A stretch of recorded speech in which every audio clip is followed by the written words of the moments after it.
Good afternoon. I'm Jana Martin, Chief Executive Officer of the American Insurance Trust, known to most of you simply as the Trust. We are delighted that you're able to join us virtually today for our first of many webinars in 2023. Happy New Year. The Trust is pleased to be able to offer this informative live content free of charge to our policyholders. The Trust is pleased to once again partner with Drs. Sarah Smucker-Barnwell and Margot Adams-Larson to present these telehealth community chats.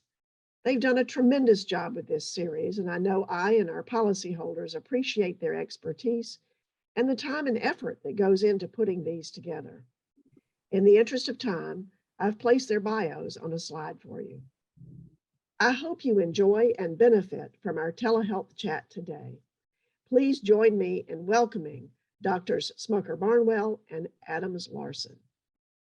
Thank you so much, Dr. Martin, and thank you to the Trust for having us today, and thank you to everyone for joining us. Margot, it is delightful to see you, and I can't believe this is number 18 of our telehealth community chats. It's pretty amazing, and I would echo all of that gratitude. I enjoy coming on and spending an hour chatting with you, Sarah, and getting caught up on these quarterly check-ins. So I'll let you share a little of the disclosures, and I'll jump back in with a little more info. Surely. Well, we always like to disclose that, inherently, first and foremost, when you are doing a presentation on technology, something will technologically, struggle. But in seriousness, Margot and I both in our professional lives outside of the chats engage in telehealth training. And so in as much as that's the case, we could say we have a horse in this race, but beyond that, we are really, I would say, telehealth evangelists, seeking to, get people excited about this work and to encourage thoughtful engagement with some of those themes that can really challenge us and excite us as telehealth grows into the next phase.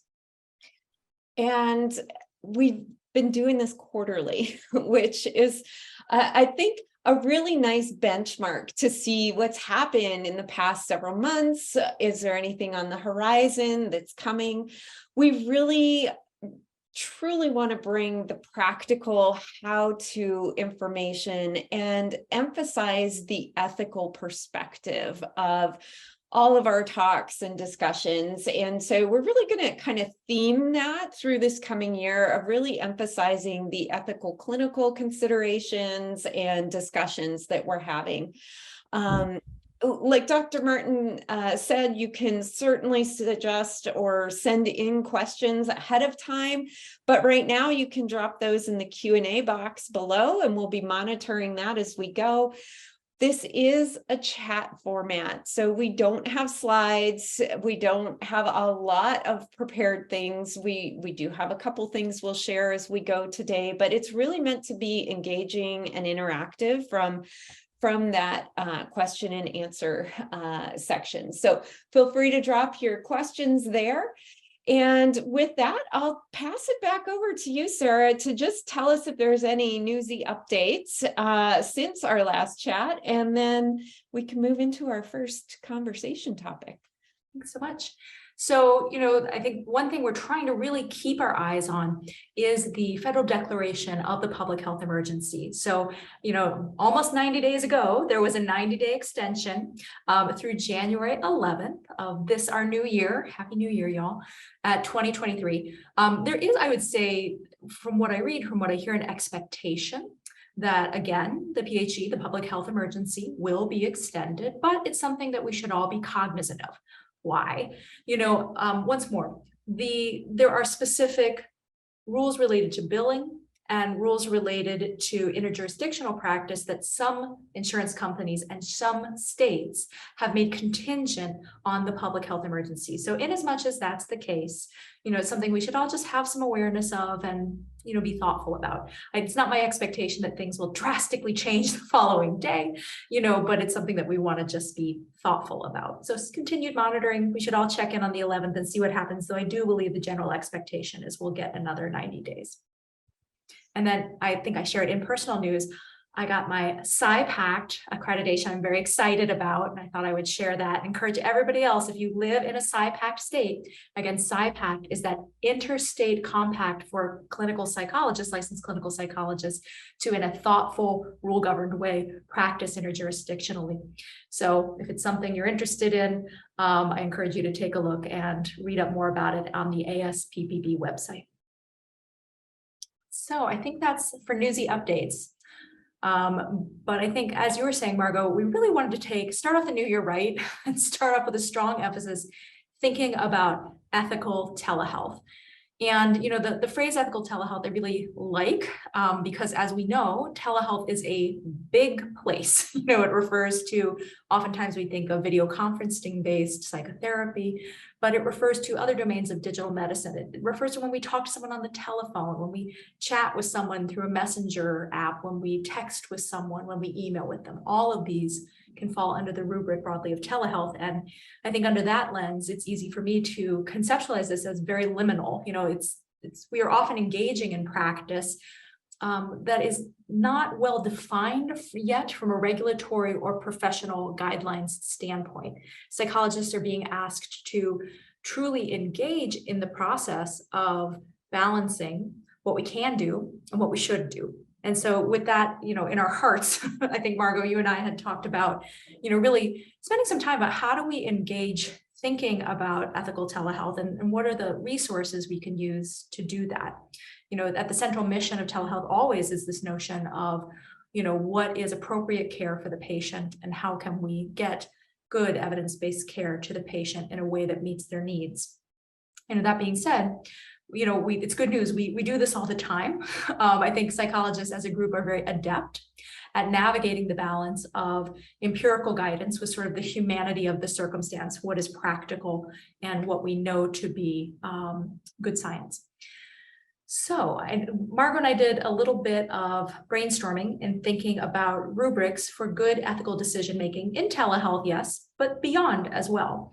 And I think foundationally, we want to encourage folks when we start to step into an area of our practice that we are uncertain. As psychologists, we've been trained to fundamentally consult our colleagues, consult the trust practice advocate service that allows you to connect to risk managers and ask complex questions, to consult our guidelines, such as the APA telepsychology guidelines, our state boards guidance that it may offer guidelines or regulatory guidance, of course. And of course, our empirical literature. All of these areas, are those we can turn to that will give us sort of concrete precedent as to how folks are handling this. And I'm being quite vague on this because it seems to change. 10 years ago, I know that it was quite controversial, this notion that we would see a client over video conferencing. And my, what a ways that has come. We used to look for consultation there and it was much more scant. Now, if we look there, we have guidelines, we have regulation, we have lots of empirical articles talking about how to do this and to do it well.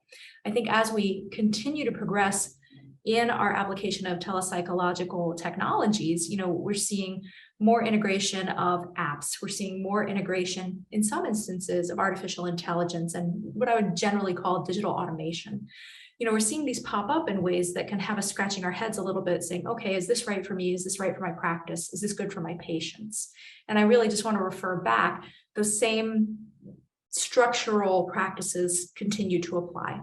We look to our colleagues, we look to our professional organizations, of course, our regulators, and we look to our literature and try to understand what is going to be the best.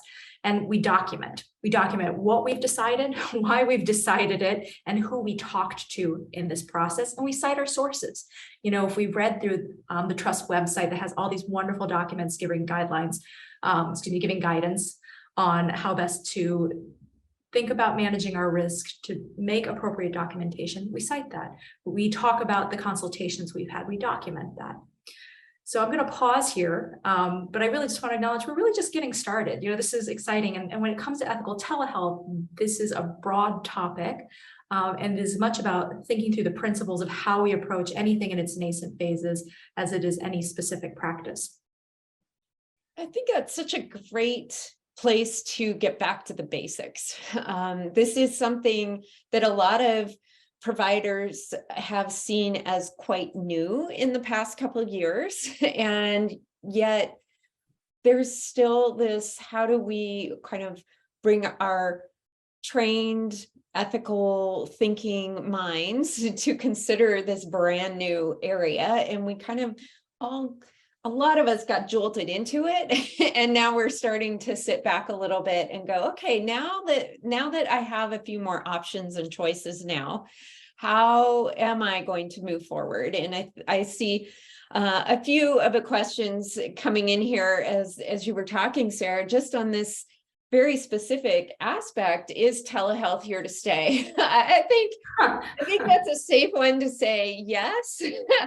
How it looks moving forward, what it looks like for you in your practice, or me in my practice, or someone else in their practice, may actually be extremely different. And we have, as you mentioned, a lot of technologies coming into birthing, coming into being, that are going to guide even more of these important conversations about, just because I can doesn't mean I should. And really understanding a lot more, not about the clinical side as much about the technology of what it is you're looking to adopt, and what the components are, and how you can integrate that within your comfort of your practice. So I think all of these are really important considerations. And I love that we've started to kind of think through this year's chats about back to the basics. That's well said. I love this question. Is telehealth here to stay? It's a great one, and yes, and, it'll change, right? Because, what the things that most first came to our mind 20 years ago versus 10 years ago versus now has changed. And it's an evolution, as you say, Margot. But the foundational structure of how we think about telehealth remains. I saw quite a few number of questions about SIPAC and the mechanics of SIPAC. And I'd like to refer folks back, as about two telehealth community chats ago, Margot and I did a deep dive on SIPAC and how one can go through that application process. Generally speaking, I will note that it's a pretty straightforward process. You can go to the ASPPB website and learn more there. You can apply online and upload supporting documentation. It's very straightforward as to what it requests, and soup to nuts, they are moving through pretty quickly. So I'll share with you my individual experience was that everything was done within 6 to 8 weeks. It was entirely concluded. So it was speedy, I thought, thoughtful, and well administered. So there's lots of more detail. I would go back 2 chats if folks really want to do a deeper dive on that. Somebody had a question about mobile offices. I thought this was a good one. Does that seem like one we could answer, Margot? I think so, yes. Okay.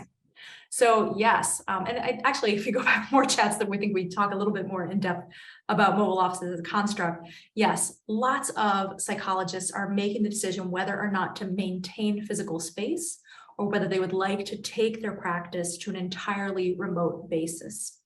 It's, I think, a very individual decision based on the population you serve, the type of practice you have, and frankly, how you want to practice are all very valid components. The things I really encourage folks to think through: physical space. Do you have a space somewhere that you can conduct your telehealth appointments for, that will have adequate privacy and confidentiality for your patients, that have adequate soundproofing, that have adequate Wi-Fi and technical infrastructure? Do you have a nice computer there, a screen where you can see things, not just in my basement behind the dryer? Are you set up to do this in a way that maintains your professional standards, that still lets folks know that they're having an appointment with a medical professional? Additionally, are you well prepared to transition technologically to making sure that you are able to interact with your patients remotely? So many folks use online electronic health records to facilitate this, in order to capture the correct documentation, in order to get appropriate consent forms, in order to set up payment systems, and to have a way to communicate with patients in between sessions to negotiate scheduling and the likes. So I think, thinking through how best to make that transition. Who do we serve? How comfortable are we how comfortable are we to manage circumstances, emergent circumstances remotely? If I have a client that endorses suicidal ideation, homicidal ideation, am I prepared to do that remotely? Would I prefer to maintain a physical space in order to see those patients? I think these are all valid questions. And I really want to encourage folks to think of it not just as a categorical, it's remote or it's in person. I see a lot of people navigating towards what I would call a hybrid practice. Myself, I have a physical office in a circumstance that I felt I really wanted to see someone in person. It was important for them. It was important for me. I do maintain that option. The majority of my work continues to be remote. Personally, I like having both. I know a lot of psychologists who do as well. They maintain that flexibility. And one thing that I think is very interesting in response to this market shift that I see happening is people who rent space are responding to that. So I've seen more people who rent office space having more flexible models. And this is more of an urban phenomenon. I will acknowledge more of a healthcare WeWork. I don't think WeWork exists anymore, but let's pretend it does. This idea of a large office share, but in circumstances where everyone's complying with HIPAA, where they're thoughtful about the technical infrastructure requirements of being a medical office. So, I think that we're seeing new and interesting opportunities and ways to accommodate this emerge. But yeah, I think a lot of people are going entirely remote. I always encourage folks, if you're uncertain about it, try it hybrid first, see what you think, keep your options open, and you can make this decision over a longer timeline. There's a couple follow-ups to that just arrived in the chat. And in terms of mobile office, can you use that to meet a person outside? And I'm interpreting that to mean like out of doors. And certainly when you have those considerations regarding, confidentiality and where are you meeting and how is that looking, and you've got your informed consent that covers those kinds of processes, certainly those are things that you can be creative with. And there are a number of practices that might even have utilized that actually prior to the last couple of years, when they want to include exercise or walking or a natural component to a therapeutic experience and or an exposure for a phobia. So there are a lot of ways that you can practice, and whether that's tele or whether that's on the go or on the road, I think the biggest piece that I want to make sure we're clear on when we talk about mobile office is we're recognizing we're still located within the same jurisdiction as our license and as the patient that we're providing the service to. Otherwise, we're talking about an interjurisdictional mobility, and that's another can of worms that we'll segue into here in just a moment. So, well said. And this is a nice opportunity for us to remind folks of some of the trust resources, some of the great template documents they have on their website. They have a telepsychology consent form, but I believe they also have a walk and talk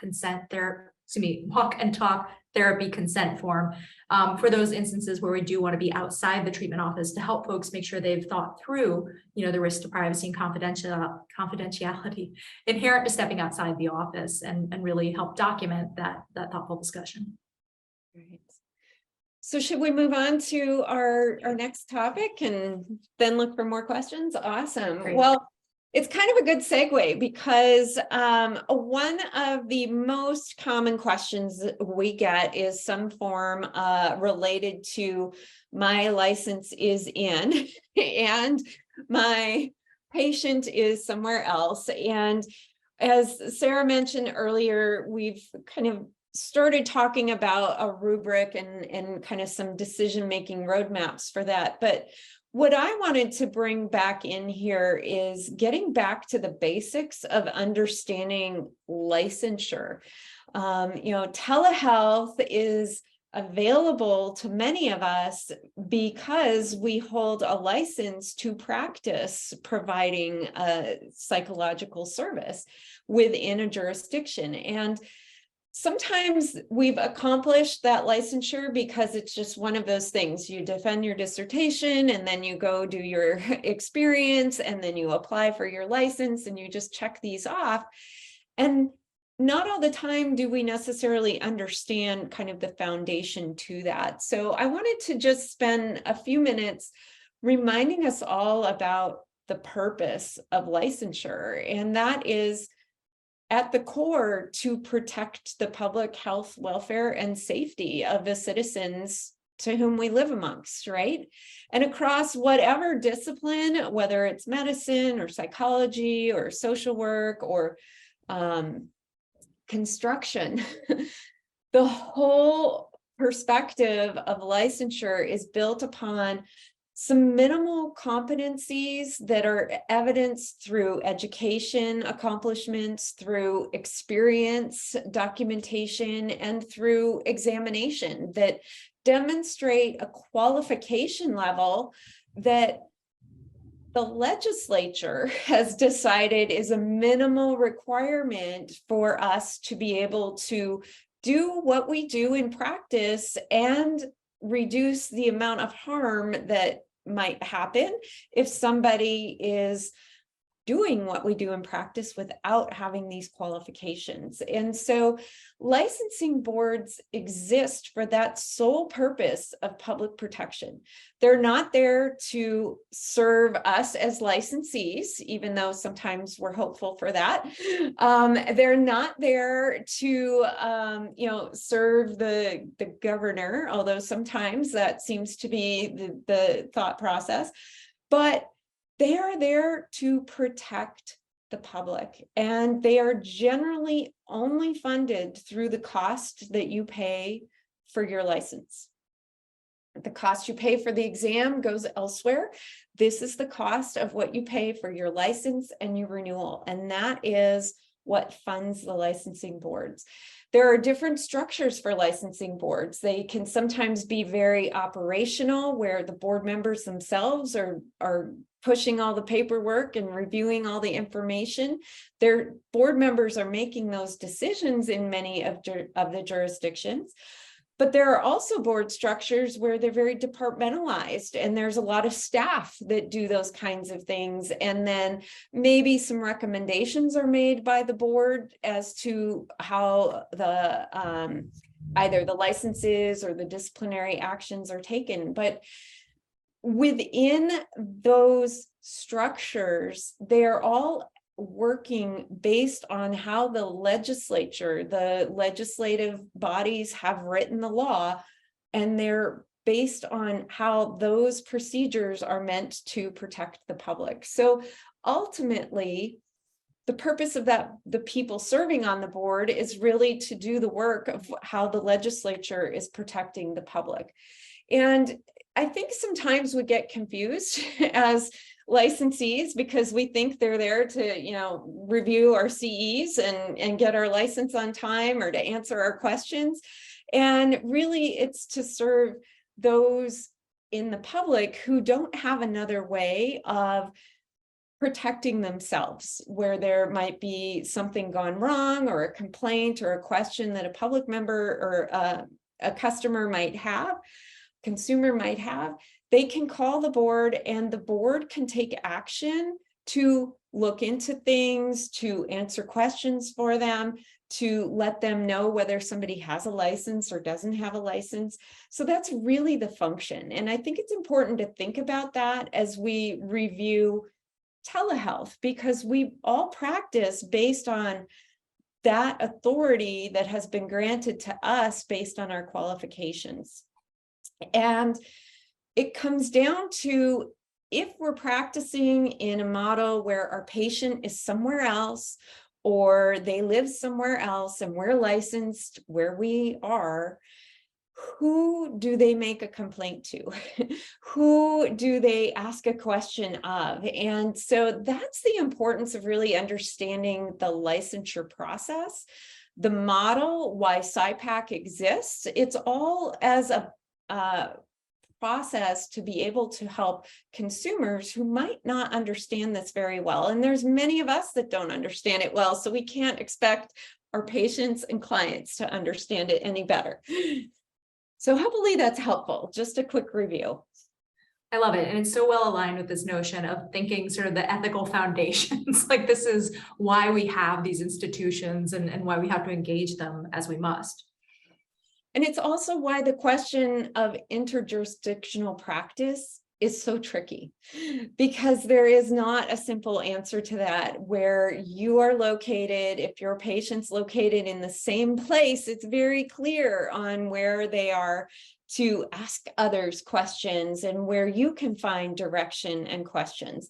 But when that crosses over a state line, or there was a few questions I saw coming in from, a foreign country line, we've got a lot of different things that we have to consider and look into at that point. So, I think just getting back to those basics and being reminded of the privilege that we do have through that process to be able to provide services is so important. I appreciate it. And I think this is, a nice transition to some of the questions I saw coming in. I picked a few, Margot, and I have to admit, I picked two that are easy to answer. And so there are a couple that are really hard there. One that was pretty straightforward was I saw one asking, where can we find information regarding the extension or not extension of the public health emergency? I'll share with you, I generally check the hhs.gov website. However, I also want to acknowledge, if you Google this, there will be many, many websites to talk about this, but officially, I'm typically looking on hhs.gov. And I think too, there's also sometimes different things that go on within your state related to public health emergencies as well. So you would want to also check your Department of Health Human Services site in your state or your governor's site within your jurisdiction. Great point. There was also a question asking, well, hold on, how would the PHE impact federal rules about insurance? And I think that's worth clarifying that when we talk about federal guidance and insurance billing, we're really mostly talking about Medicare. So the there have been some things specific to Medicare billing that have been contingent on the public health emergency. For example, the approval of audio-only audio-only telehealth appointments and receiving exactly the same compensation as video appointments. Now, it has been written that it is the expectation that that will continue even after the PHE concludes, but it's an example of a Medicare rule, a federal rule that has changed in the context of PHE. I saw a few great questions that were really good old-fashioned ethics questions. I saw someone asked, and forgive me, I don't have it exactly in front, but the concept was, if I myself am immunosuppressed and am negotiating my own health while thinking about serving my patients, is it okay to say to folks, I only want to see you if you are fully vaccinated, and if that's not your choice, alternatively, I can offer telehealth. I think it's a great question and a really important one, and really gets me to ethical back to basics, thinking. And, I think this is actually a very sound strategy. We each of us have to practice in a way that works for us, that maintains our own health and well-being. If we make the decision, to manage our health by making sure that we work with folks who are vaccinated, we could talk about the challenge of ascertaining that. We could talk about the challenge of folks maybe don't want to share that information, or alternatively, do we ask for vaccine cards? How do we document that? Do we take folks at their word? Fundamentally, the clinical relationship's predicated on a lot of trust, and it's a sensitive topic. And we, as psychologists, also know folks may not always be initially forthcoming with difficult information. So I think it is a really sound ethical strategy to offer a reasonable accommodation, which is saying, okay, well, if this doesn't work, we can offer telehealth, which we know based in research has sound rapport, comparable clinical outcomes. There's really a lot of good data saying we're not offering a less than milieu to our patient in this circumstance. So I do think it is a sound strategy and an ethical one that keeps you safe, keeps the patient safe, and allows you to keep practicing and helping folks in need. I would add a caveat there too, Sarah, that sometimes, especially now with several boosters and several different processes, it may not be clear what vaccinated or fully vaccinated or unvaccinated really is. And so I think those are all pieces of either yourself as the therapist keeping up on that and really fully informing people of that, or really understanding that folks may not actually know what kind of question they're answering, or if they have the right information to answer your question specifically. To really bring precision to that process, and you're not like, are you fully vaccinated? Well, define fully, that may mean different things. And so being quite crisp in what we're asking, I suppose. Yes. Yeah. I do have colleagues who ask folks to upload copies of the vaccine card. I'm not endorsing saying you should or shouldn't do that. But I'm aware of this practice that some folks do that. I see a few other interesting questions that caught my eye. One person is asking, and this is kind of potpourri maybe at this point, but they're a retired licensed psychologist considering starting a telehealth-based fee-for-service practice treating medical professionals. How do the rules change if you're not billing insurance? And just a couple pieces that kind of stood out in that. If you're a retired license, that might mean that you're no longer licensed. So you would need to actually get licensed again, if that's the case. If you simply retired from practice, but you kept your license, then there's not a lot in terms of ethics or clinical foundations that change if you're not billing insurance. There probably is a little bit more of a broader, process that you may have in terms of how you're seeking referrals or things like that, because you won't be getting them from an insurance company. But you still have to do all the paperwork and all of the other components, even if you're not connecting with the insurance company. So that one just was kind of had a couple components there to mention. Occasionally, I know folks will run into insurance companies that have very idiosyncratic requirements, like fill out this form or document it exactly this way, or even I've heard use this telehealth platform to see your patients. So I suppose if that were the case, if there was specific insurance, you could let go of whatever form or platform they were requiring. But as a broad spectrum concern, I absolutely agree with what you're saying, Margo. Like, it's still the same. It's just, I guess, no extras then. I saw a really good one here, and actually they're two, and they're actually physically located next to each other on my screen and quite related thematically. A common misunderstanding that I've corrected from my colleagues, even when we're not doing teletherapy or therapy specifically, interjurisdictional limits, I'm assuming they mean don't apply to other psychological services such as groups or things like that. And this is really, really valuable information they're putting out there. And then adjacent to that is, was there a time before the pandemic when interjurisdictional practice rules didn't apply? So I'd like to answer them together. No, interjurisdictional rules always applied, but we never talked about it because it was really outside unusual circumstances. The cases that I'm aware of were things like someone had retired, they had moved out of state, they wanted to continue to serve their patients, and how should they do that? And in those cases, the advice even back then, even when we're only talking about telephone calls across state lines, would be, well, you want to make sure that you're licensed. I think generally speaking, the guidance back then was be licensed in both places. But no, those were always the rules. But I think there was less concern around it. Just, epidemiologically, number of patients being seen that way was, vastly fewer. And I think it was an unusual circumstance enough that it just didn't get attention that often.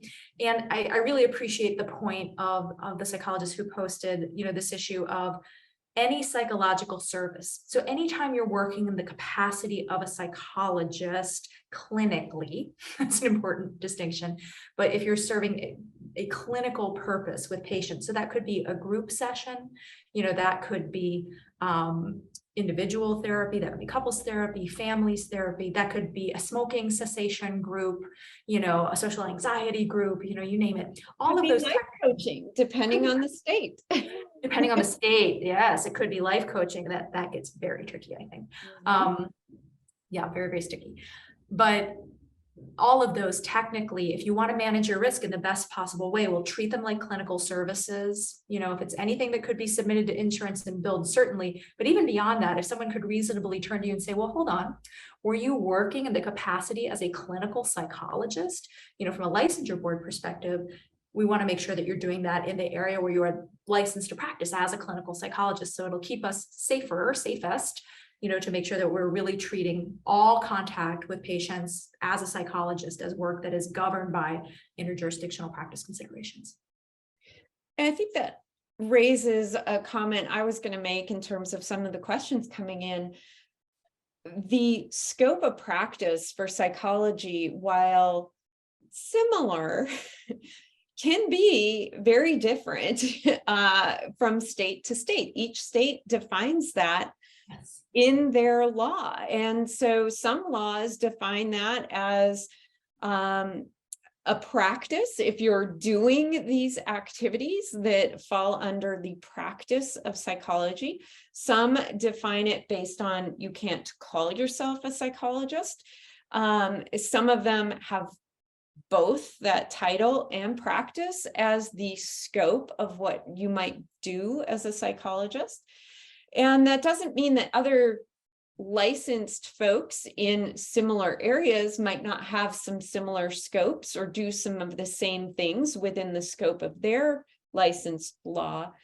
But what is in your state is not going to be exactly the same as what's in your neighboring state or, you know, where you want a vacation. And so it's really important to look at what that scope is. There are so many good questions. There are definitely more we're going to get to today. And I'd like to thank everybody for submitting them. Please know Margot and I read every single one, and we pick some to be the topics for next time. So if we don't get to your question today, please know we're reading them, we're thinking about them, we're learning from them. And next time we meet, hopefully we're answering more of them. And it's not just a ploy to get you to come to the next one. Speaking of, we had one topic that came up last time that we were hoping to get to today. And this is, I think we called it safety plans on the go. This idea that, you know, when the pandemic began, it created a lot of attention and focus as providers on where is our patient sitting? Because so many of us transitioned to offering telepsychological services during that time. Suddenly, you know, we had our patients having to find creative solutions for the challenge of finding a private, confidential space in which to have our meetings, such that suddenly having meetings in people's cars when they're not driving, having meeting, you know, when they are seated outside, you know, I think there was this normalization of very non-traditional patient locations. And I think even though we're transitioning to a different time in the pandemic, these issues are here to stay. You know, I think we know telehealth is here to stay, and so too, helping patients think about where is a good place for them to be meeting and helping us to think about how to maintain their safety during this transition remains very, very valid. So particularly with more people working from home or studying from home permanently, I think we're going to see the standard evolve and really be a lasting issue. So there are some pretty unique considerations, but first I'd like to start with all the things that are the same. So, you know, we have the same standards in terms of we want to know the location of the patient. We want to know that they are alone and cannot be overheard. We want to make sure that they are using a platform that we have mutually agreed upon. They're not just, you know, calling us from their I don't know, off-brand video conferencing account. You know, these are the same things we would do if we were meeting with them in a traditional, if they were sitting in an office, you know, versus in their car. Now we have to be a little bit creative at times. So if someone's in a car, you know, I will tell you if I'm meeting with someone in a car, first, I do make sure they're parked and no one else is in the car and that they're really just using it as a space and not trying to get somewhere simultaneously. But second, I want to know the cross streets of where they are. I want to know the make, model, and color of the car, and I want to know the license plate. The idea being if they were to have an emergent circumstance that I could send emergency services and find them. We really have to be thoughtful about, you know, how do we adapt safety planning, you know, to those unique circumstances. And we're always balancing, you know, access to emergency services with privacy. But again, as Margot said, we want to make sure that they are within the jurisdiction because Well, they're not in their car and just drove over state lines, right? So we confirm that they are in our licensure jurisdiction. We confirm that we have informed consent to meet this way. And I encourage you, if you have someone who is routinely, they want to meet on their back patio, they want to meet, in a space such as a car or such as, something outside.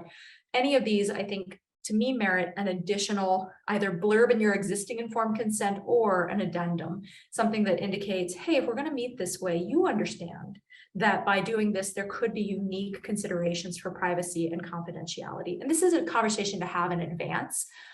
We never want to log into our session with our client. We said, oh, I'm meeting you from space today. You're like, oh, okay. We want to have talked about it before. We want to capture that consent before. Not big fans of surprises when it comes to safety planning. So again, all the standards are still the same. We want to make sure they're not seen, overheard, that they're using secure Wi-Fi, that they're using the technology products that we have recommended to have this meeting, and that we are documenting all of this in their chart so that if something were to occur, we can help them.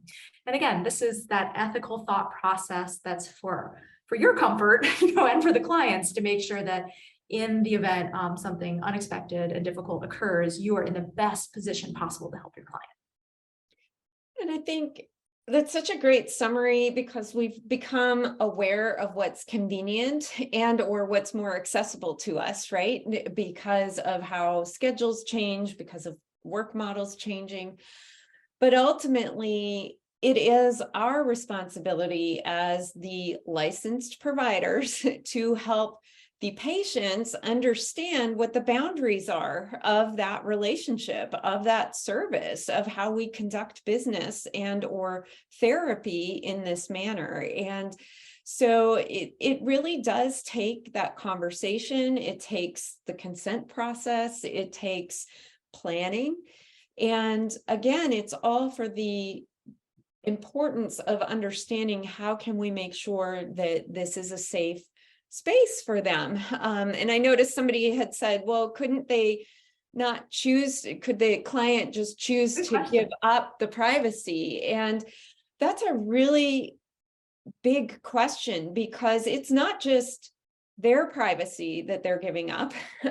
You are also in this telepractice scenario with them. And there are some big considerations that go along with that. But again, it's really our responsibility as the licensed, knowledgeable, HIPAA compliant, legally responsible provider to really help them understand these components. Yeah.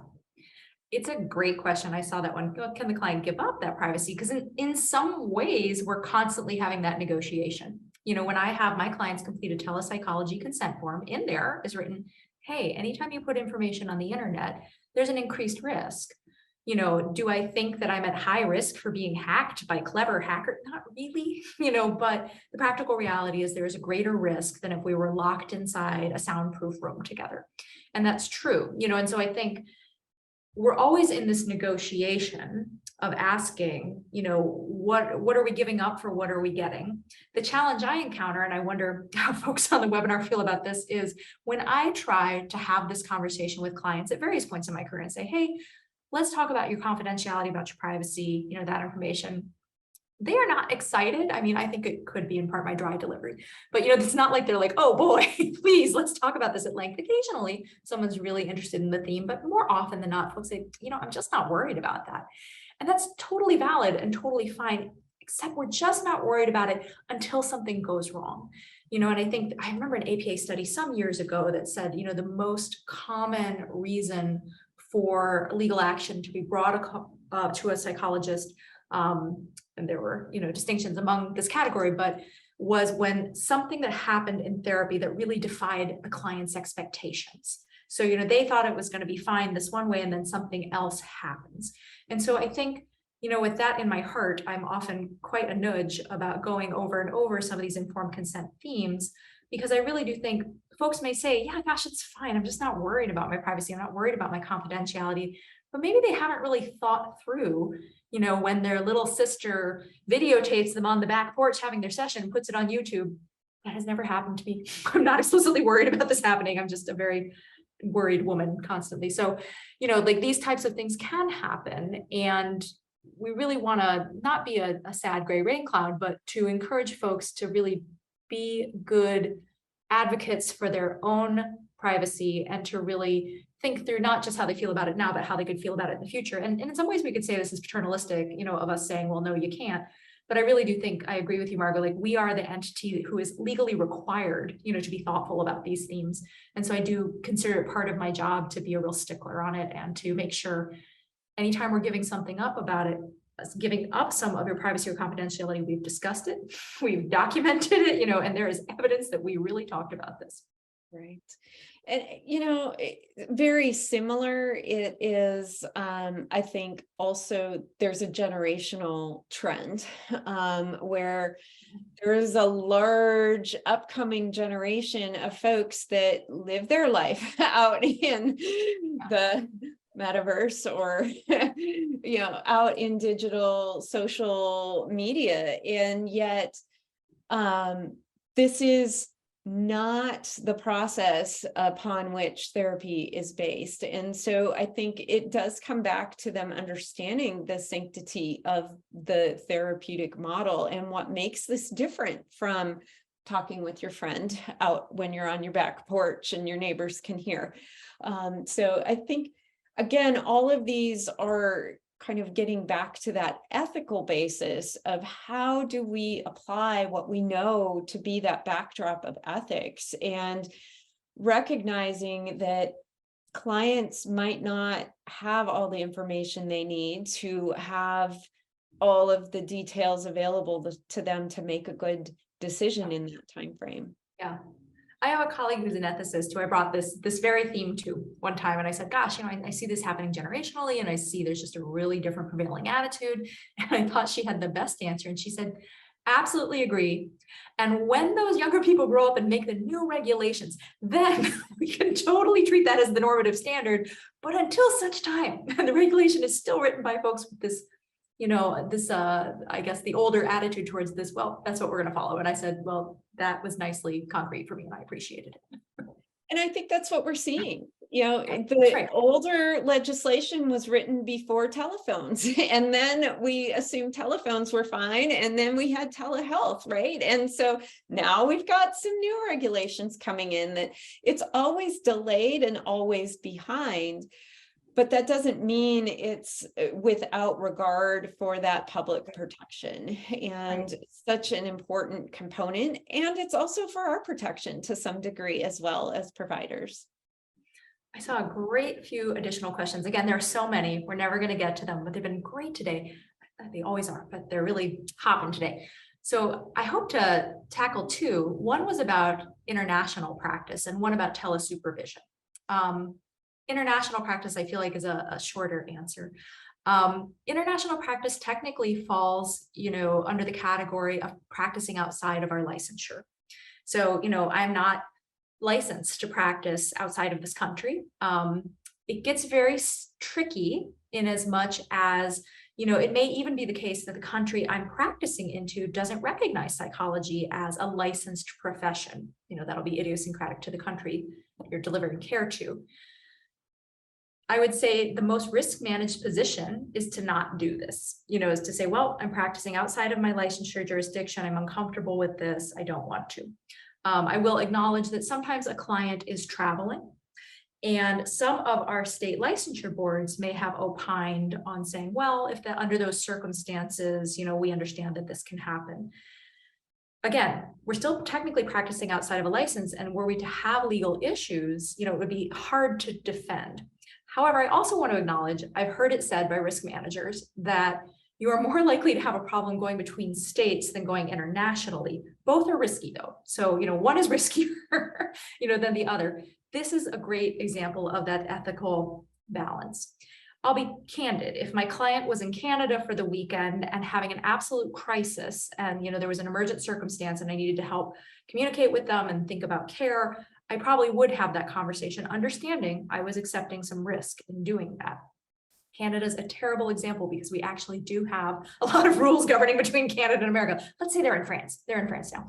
In that circumstance, I would be taking less of a calculated risk and I would be making that decision. That being said, if I had a client who said, gosh, I've moved to Spain and I just would like to meet with you regularly, that I wouldn't do, because I say, well, gosh, I will help you find a local provider. I will, let's try to find somebody, who would be appropriate for them. So I think that it is always a risk. We're practicing, outside of our licensure jurisdiction. My official advice is not to do it, and I also want to be a human being and recognize there may be some circumstances under which ethically, we're putting patient care first and we're deciding to have these communications. And again, anytime we're doing anything like that, we document what happened, why we did it, we cite the rules that are available. And I think that puts us in the most risk managed position in a difficult situation. A couple tack-ons to that, Sarah. The first or the last one I'll do first, and that doesn't mean insurance will still cover it or pay for that service. So that's one other secondary step that you may want to consider, or at least set the expectation with your patient about. I think the other piece and theme that I heard in your response to that was, there's different things that go on. There's somebody traveling and having an emergency, and then there's somebody moving. And, while we view one of those as temporary and more emergent, that happens for the providers as well. Well, I mean, there's a number of questions. I'm going on vacation. Can I see this person? Well, you're going on vacation. That is important to consider here, right? Psychologist self-care. I know there's some great webinars in the trust about it. In the olden days, and I'm aging backwards, folks, so I am just putting this out there, but in the olden days, we used to have to find somebody to cover our practice in case someone called emergently because they knew we were going to be on vacation, right? And so we did not take our office with us on vacation. This is all part of the changing landscape of life and practice, but it's also important to think about those boundaries, that you should not be available 24/7. And let's think about, what do we need to plan if you are going to move to Spain? Let's do that in advance, right? And let's figure out how we can connect you with folks. So those are part of that back to basics ethics to really come back to in thinking through these kinds of questions. It's a great point. If we find ourselves working that hard to work extra hours, take a look at our self-care. Like it's very valid. I saw a couple inquiries about telesupervision that seemed worthy of touching base on. Let's chat on that. I know that's one that comes in pretty regularly. Yeah, and I'm a big fan because I really think that using particularly video conferencing technology as a tool for supervision really opens up the opportunity for students to learn from a greater diversity of psychologists and really have a more diverse experience of their training. And so I think that's a wonderful tool. I want to always acknowledge that there are specific rules in the profession that govern how much supervision may be remote. I know there was some question about the suspension of this during the pandemic, but I don't believe there was an official change to the rules, although I think anecdotally that people weren't being quite sticklers about it. But I think for pre-doctoral and post-doctoral trainees, there are different percentages of your total supervision that can be done remotely. So it's worthy of mentioning that you want to make sure that we are getting our trainees the appropriate number of hours in person, the appropriate number of hours remotely, because we never want them to have a problem down the road. Additionally, we again want to think about our interjurisdictional practice issues, particularly if someone is practicing under your license. So if I have a trainee, and I'm in a state that allows someone as my supervisee to see a client and rely on my license to do this, I want to be really thoughtful to ensure that I am keeping everything, the patient, the trainee, myself, within the same jurisdiction, and we're staying where I'm licensed. And we have some jurisdictions that also require CE specifically for supervision, and also to think about the telehealth components of that. There's it's a bigger question than is it okay to do? You've got to check, you've got to look into all of those regulations, and also what that student's program requires and or licensing process requires related to supervision. So it's yes and. Yeah. Well, I'm looking at the time, and I think we're getting towards the end of our time. I want to thank everyone for the questions they have submitted. Please know Marco and I are going to go through these and read them, and they will absolutely be fodder for our next telehealth community chat. I also want to echo that and just say we have, I know, several really amazing questions that we did not get to. And so we will be bringing those to, thank you so much, because we look for a lot of variability in the questions to bring to our next chat. So we'll look forward to talking to you about those then.